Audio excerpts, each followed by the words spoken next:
and welcome to Rathods IAS Academy. Today in this session, we are going to see current affairs of 1st July 2024. So let's get started with our discussion. And there are many articles in our today's newspaper which are relevant from our examination point of view. So wherever it is possible, I am going to give you dimensions. Okay, without wasting any time, let's get started. So this is front page of our Hindu. So first important article here is new criminal laws in force, CRPC, IPC applicable only for old cases. So from now onwards, yes, now our 3 new criminal laws are going to come into force, and for whatever the old cases are there, so for those old cases, so we are using this IPC and CRPC. Okay, so here you have to know about our new Bharatiya Nyaya Sanhita, and you have to know about Bharatiya Saksha Adhiniyam and also Bharatiya Nagarik Suraksha Sanhita. So these are the three new criminal laws in our country. And see this, what is new, and we are going to see this in detail. So today let us see the dimensions part also. So here you have to know about new criminal laws. So what you have to know? You have to know about new criminal laws in India. Especially you have to see those 3 new laws. And in that new laws, you have to focus on what is the new. Okay, what is the new thing?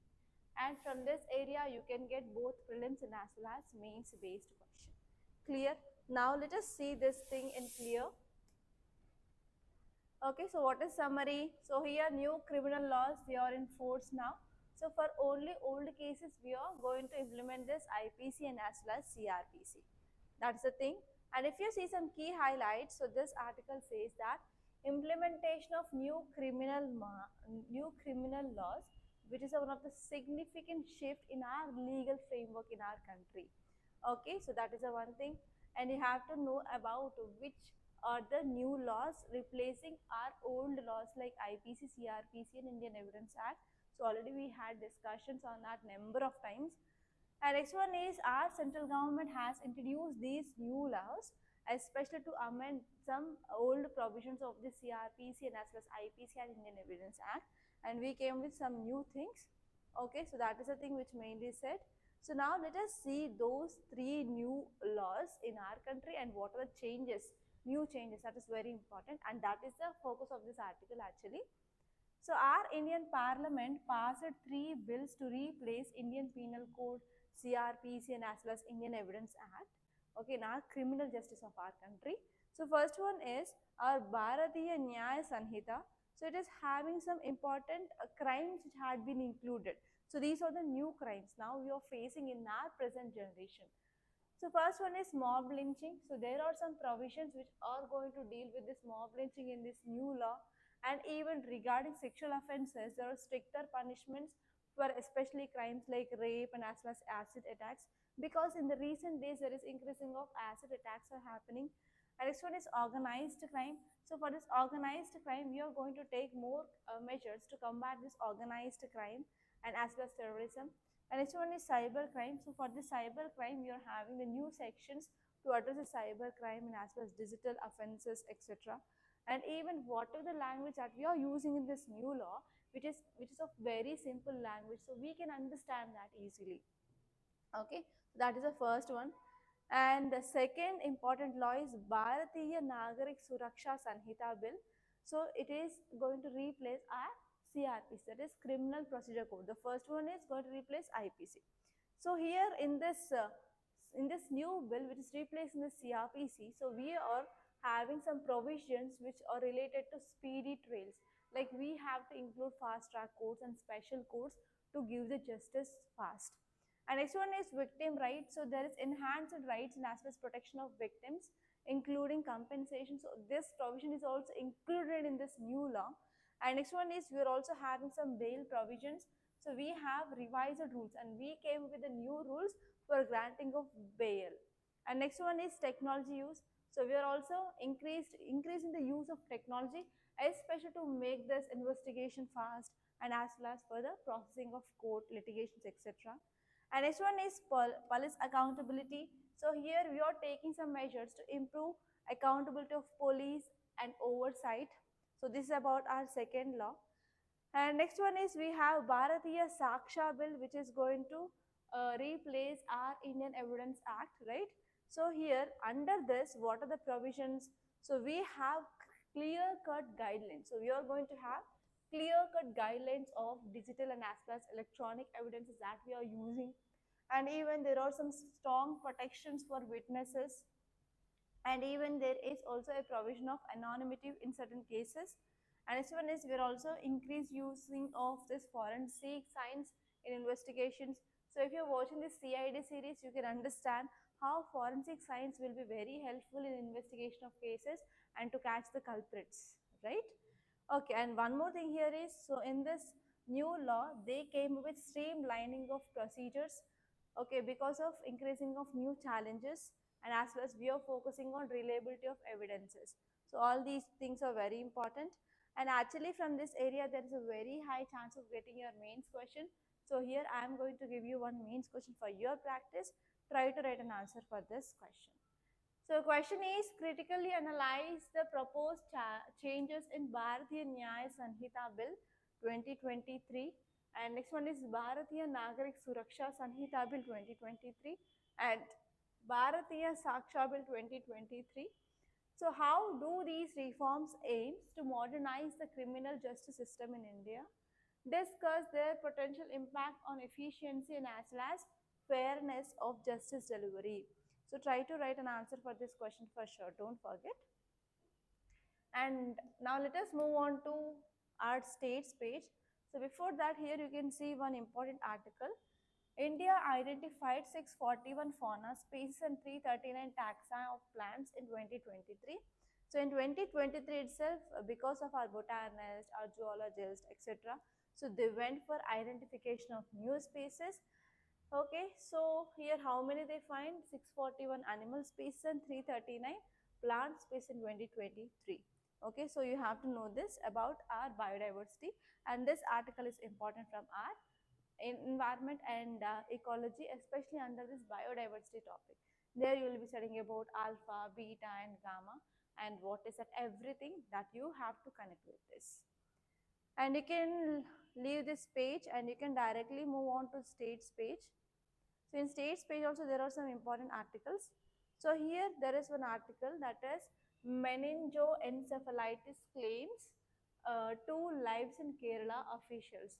So here my question is, you have to understand what is this disease called as meningoencephalitis. So meninges are nothing but in our brain, so we have layers. So those layers are called as meninges. So in this meninges they are getting encephalitis. That means it is causing injury to brain. So because of this, that is causing death. Okay, so this is the one important thing, and you have to know about what is meningoencephalitis. So please let me know in the comment box what is the meaning of meningoencephalitis. Don't worry. So wherever it is possible, I will be giving you the notes. And next you can see carbon derived from coconut husk can power supercapacitors found researchers. So do you know about this coconut tree? Okay, coconut tree. So from this coconut tree we will be getting coconuts, right? So in summer season there will be huge demand for coconuts and coconut water. So after drinking of coconut we will be having shell and we will be having the waste thing, right? So if normally we will be using that the coconut shells and everything for as firewood in especially in the rural areas. So here whenever we are burning them we will be getting carbon, right? That carbon now we can use as power supercapacitors. Okay, so this is the thing which mainly said, and you can add this article as sustainable resource management. So how can we use resources sustainably?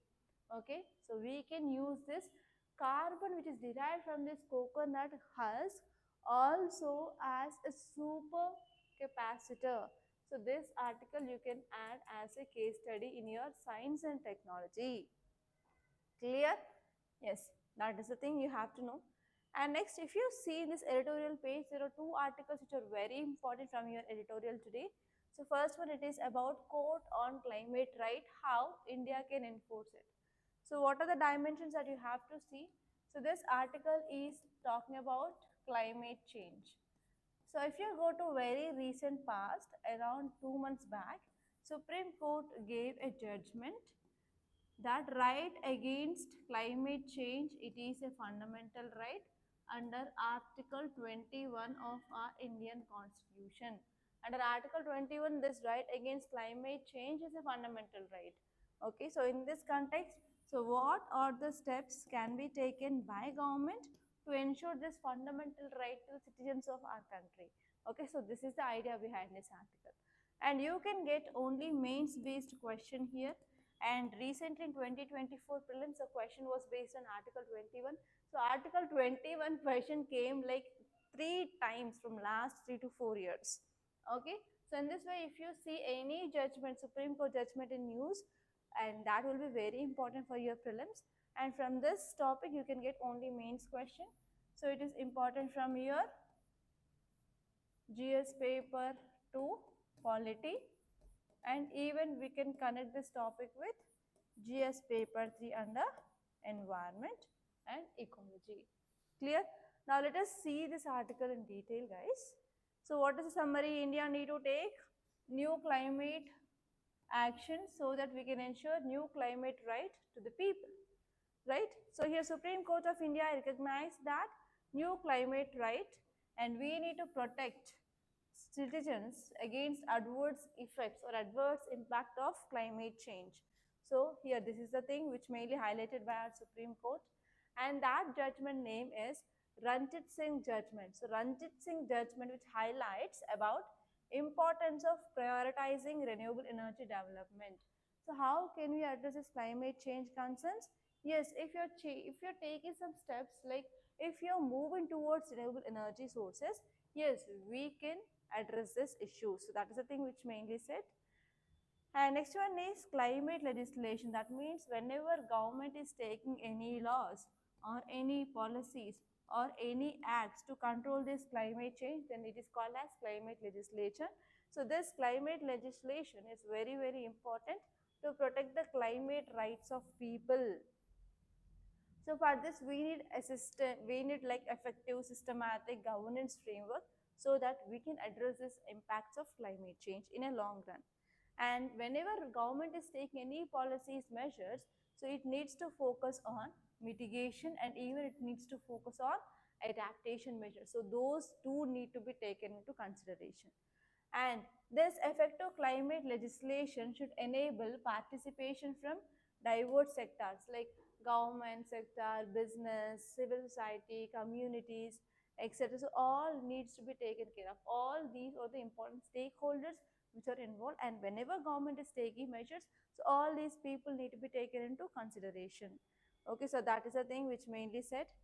So if we're talking about what are the measures can be taken for addressing this climate change, so we have national action plan on climate change at India level, and even at international level also we have some commitments. So here under this national action plan on climate change, so we have some missions like national solar mission. So under this national solar mission, India wants to generate maximum solar renewable energy, and our target is to achieve 100 gigawatts of solar capacity by 2022. And this one is we have National Mission for Enhanced Energy Efficiency. So in this National Mission for Enhanced Energy Efficiency, it is especially focusing on improving energy efficiency in various sectors. In which sectors? Especially industry, transport, buildings, etc. So in all these things, yes, we have to focus on renewable energy. So this is one more target. And at the international level, we have Paris Climate Agreement of 2005. So under this agreement, we need to reduce carbon dioxide emissions or greenhouse gas emissions so that we can decrease climate change or we can decrease global warming. Okay. And next one is we also have in this COP26. COP26 is nothing but Conference of Parties 26 commitments.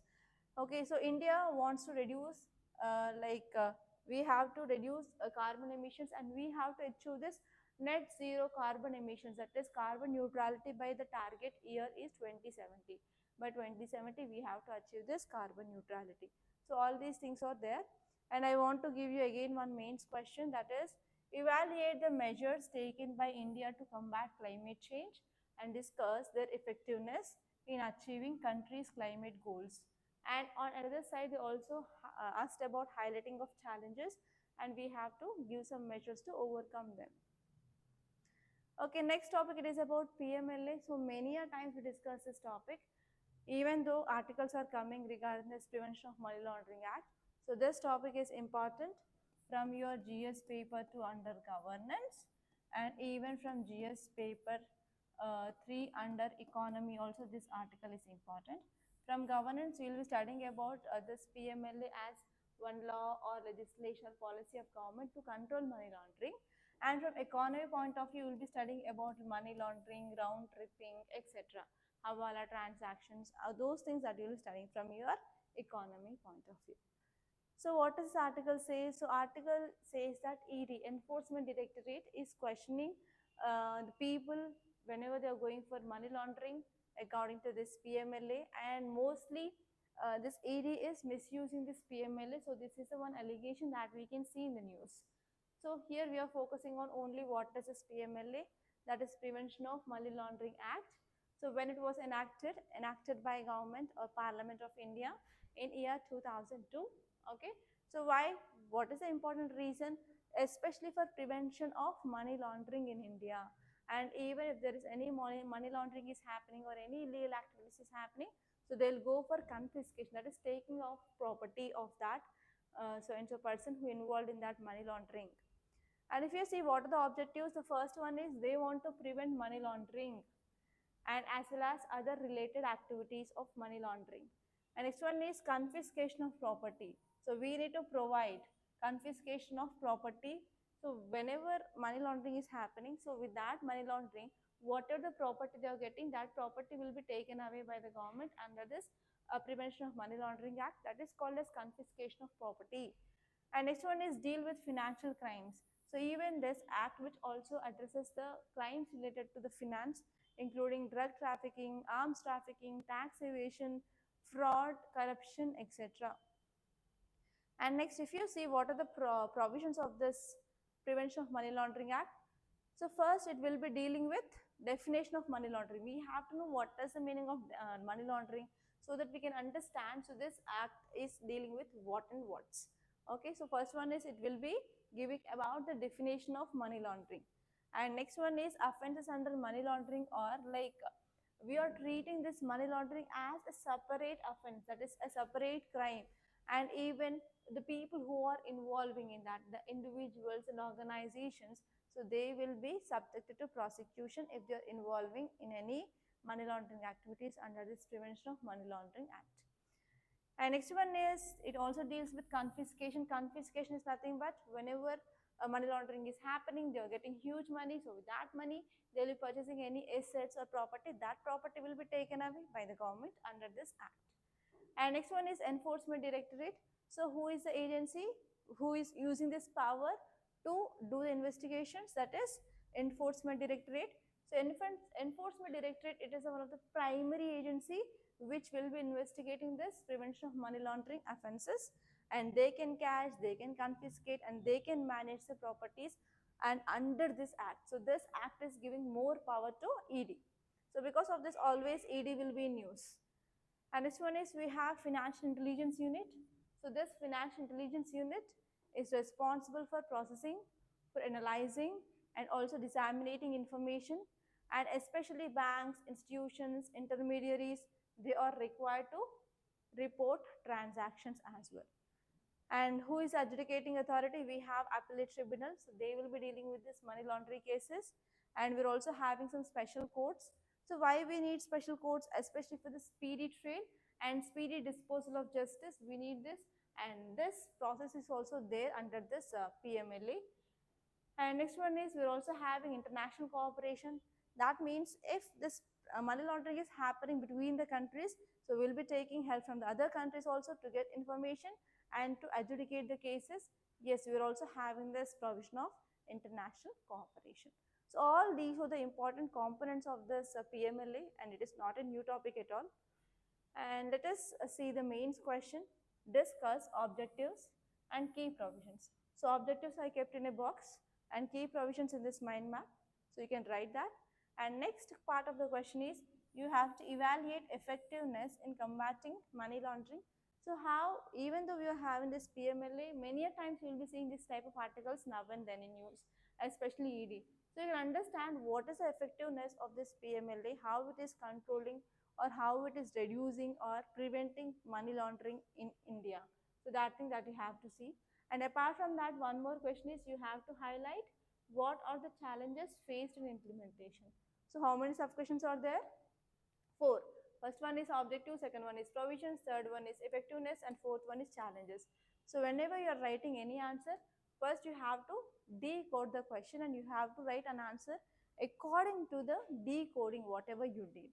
Okay, first you have to write objectives, next provisions, next effectiveness, and third one will be fourth one will be challenges, and finally you have to write conclusion, and before starting your answer you have to write introduction. So in this way you have to plan in a very structured manner. Okay, now let us see the next question. Okay. Okay. So let us move on to our Hindu page. So I said there is one more article, right? So this article, it is about the rot in India's higher education system. So this article is very important. So if you're talking about education system in India, okay, if you're talking about education system, so we have primary, secondary, and higher education system. Okay, primary, secondary, and higher education system. So this article is talking about higher education system, right? That means nothing but degree, PG, and doctorate, everything which comes under higher education. So here this article is talking about especially problems in this higher education system. For example, recently NEET exam had happened. So what is NEET? For entrance test of your medical sciences, right? So this medical sciences comes under higher education. So this type of problems we are having in this higher education system. So now let us see what is this article is talking about especially. Today actually there is no time to give all the details here. So try to adjust guys. So just I will be giving you what is this article is talking about, some basic background and as well as practice questions. So whenever I am giving questions, try to give the answer in the comment box and even try to write the answers for the main question that I am giving, so that will be very helpful for practice. So this article says that NTA is the agency which is responsible for conducting of NEET examinations for this medical courses, right? So NTA, which had been created chaos in higher education admissions, and even not only this medical sciences background, even the PhDs also, PhD programs also, there are some delays in admission process which is going on. So because of this, this article is entirely talking about what are the problems of our higher education system. So first important problem here is NTA imposition of CUT regime caused significant delays in university admission. So actually recently National Testing Agency came up with CUET regime. So because of this what happened? So it is delaying of admission process, especially in this PhD programs. So because of this what happened, whenever admission is getting late, whatever the academic calendar they are having, that will be got disrupted. So there will be disruption in the academic calendar. And next one here is they are conducting their own entrance examinations. So because of this what happened, there are some leaking of papers or favoritism, nepotism, red tapeism, all these things they are seeing in this admission process. So that is one important thing. Okay, and even there are some close relationship between NTA and as well as UGC and as well as university vice chancellors. So because of this what happened, whenever different universities are there or different colleges, even engineering college, they will be having their own autonomy, autonomous colleges will be there. So that autonomous college, they have their own schedule, they have their own syllabus, they have their own examination timetable, examination pattern, questions, everything, they'll have their own autonomy. So whenever they are having a consensus or close relationship between this NTA, UGC and other vice chancellors, so what happens here? There will be erosion of university autonomy, and even there will be some influence of external bodies on this higher education system. So this is one of the important problem that we are facing in this higher education system. Yes, now let us see next more article. It is about Tamil Nadu financial distress. So Tamil Nadu, where it is located? So open the map. So here we have this Tamil Nadu. and you have to see which are the states sharing boundary with Tamil Nadu, you have to know. And you have to know about the some of the economy, so on which sector the economy of Tamil Nadu is dependent. So mostly it is dependent upon manufacturing sector. Okay, now let us see here what is this article saying that yes, Tamil Nadu state is facing financial crisis. Okay, and there is also delays in funding for Chennai Metro Rail Phase 2, and even Tamil Nadu is having inadequate support for natural disaster restoration. Tamil Nadu, it is a coastal state. Always in this monsoon season and as it's retreating monsoon season, so it will be getting rainfall and floods, especially Chennai floods is highly in use. If not floods, so Chennai will be facing water crisis. So always they will be having some natural disasters. Okay, so because of this, what happened? So the state finances are not enough to go for restoration after this once disaster happened, and even there is financial crunch to provide funds to this Chennai Metro Rail project also. So these are the some issues which are facing by this Tamil Nadu state. So if you see the key insights, it says that so because of this financial crunch, so there is even delay in approval of Chennai Metro Rail project. And actually, whenever central government is not approving this project, whenever central government is not giving the funds, now state government need to take care of that, right?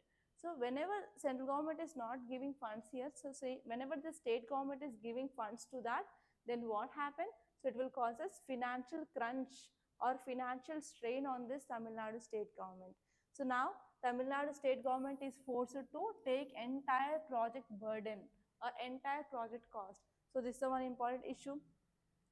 And next one is Tamil Nadu will be always facing this natural disaster, and we are very very thankful that we are staying in this Telangana state, which is stable, like seismically. We don't have much floods, we don't have much like that. So we are having a very stable environment here, unlike this Tamil Nadu. But Tamil Nadu will be facing natural disaster here and there. So because of this, Tamil Nadu state government need to give lots of funds for disaster management and supporting of people during that disaster. And even state faces challenges with the central government inadequate unit cost support for housing, pensions, impact in social welfare programs. So actually what central government is doing that, so based on the ranking of the states, they are allocating funds for the development projects. If they are doing bad, they will be getting more funds. If they are doing good, they will be getting less funds. So if you see, the problem here is, so these will be northern states, so this will be southern states. Southern states are good in education, good in economy, everything compared to the northern states.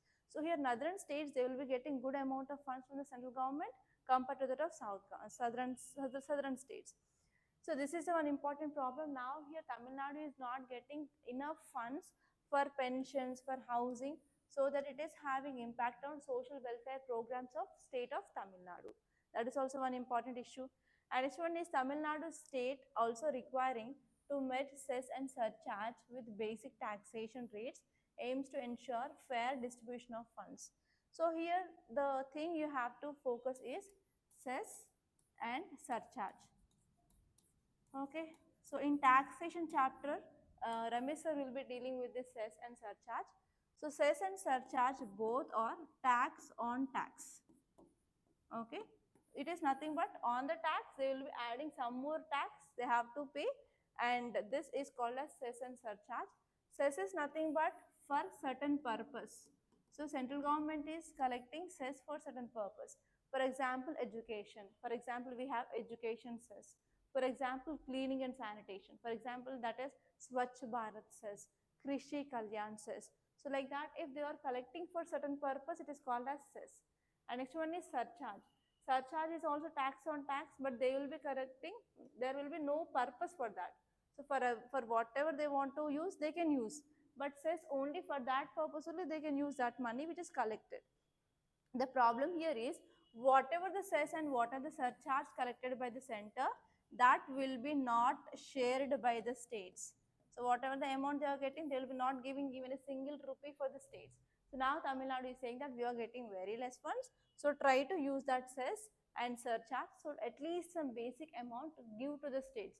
So this is the one request of Tamil Nadu state now. And next one is the states push for higher funds allocation for centrally sponsored schemes reflects its efforts to address financial disparities and meet its needs of its residents. So actually, they are also saying that, so in schemes, normally we have two types of schemes, central sector schemes, next one is centrally sponsored schemes. So central sector scheme is 100% fund will be getting by central government itself. In centrally sponsored scheme, again center and as well as state government, they have to share the funds. So the problem with again the central sponsored scheme. So again here for the state central sponsored schemes of Tamil Nadu government, so here state government need to give the funds. Already it is facing financial crunch. How can the state government can allot funds for this centrally sponsored schemes? So here it is saying that no, we can't sponsor this central sponsored schemes karke. So this Tamil Nadu state government is saying. Okay, so that is the thing here. And next topic here is, should education be brought into the state list or not? So actually, you know that we have Schedule 7 of our Indian Constitution. So what is that Schedule 7? So this Schedule 7 talks about three types of list: union list, central list and concurrent list. So they have their own subjects in that. So whatever the subjects in union list, so central government have the power to make the laws. In this state list, state government have the power to make the laws in that subjects in that state list. So in this concurrent list, both central government and state government have the power to make the laws in that concurrent list, right? So actually the problem is, so this education is a subject which is present in the state list earlier. But after that, this education had been shifted to concurrent list. Okay.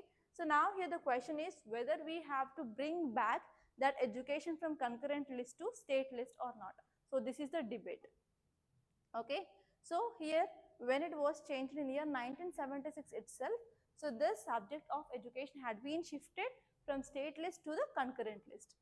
So if you see the key highlights, it says that the historical background of education governance in India, it shows that there is shift from state to concurrent list in 1976. The point I said was, like before 1976, this education was under state list, but had been shifted to concurrent list.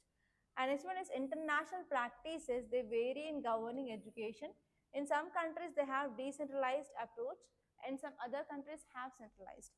That means here, whenever we are comparing education with India with other countries, in other countries, if you see some countries, they are giving in state list, some countries they are keeping in the central list, some countries they are keeping in concurrent list. So like that, when you are moving from one country to another country also, there is no uniformity they are following. So based on the convenience, they are keeping the education in their list, so that we can't compare directly with so and so country also. So this is one problem. And now the debate is going on to bring back this education to state list in India. Okay. So now whenever this kind of debates are going on, so it will shows what? It will shows, yes, there are some issues of corruption in our governance, and even we can understand that there is lack of professionalism, and now we can say that there is a need of autonomy in this education sector. So like that, here we are getting some questions. And apart from that, there are some arguments which are favoring that yes, education to be in the state list, and there are some arguments which are against that yes, we should not keep this education in the state list because on their complexities and because of the challenges that we are facing in this education sector. So why? Because of some recent controversies like NEET and like UGC NET, and even academic, for example, PhD admissions are delaying. So all these things which are cited here. Okay. So actually the one important thing you have to focus is, in India, it is like a very diverse country. We have many states, and each and every state, they have their own challenges, they have their own advantages. So whenever central government is coming up with one size fit approach, whether it is useful, no, we can't implement the same program in all the states, because in some states they are already forward in literacy, in some states they are backward in literacy. So whenever they are backward in literacy, they need their own program, they need their own policy. For example, if the states are already doing good in literacy, so they do not need much support from the government, of central government, like that.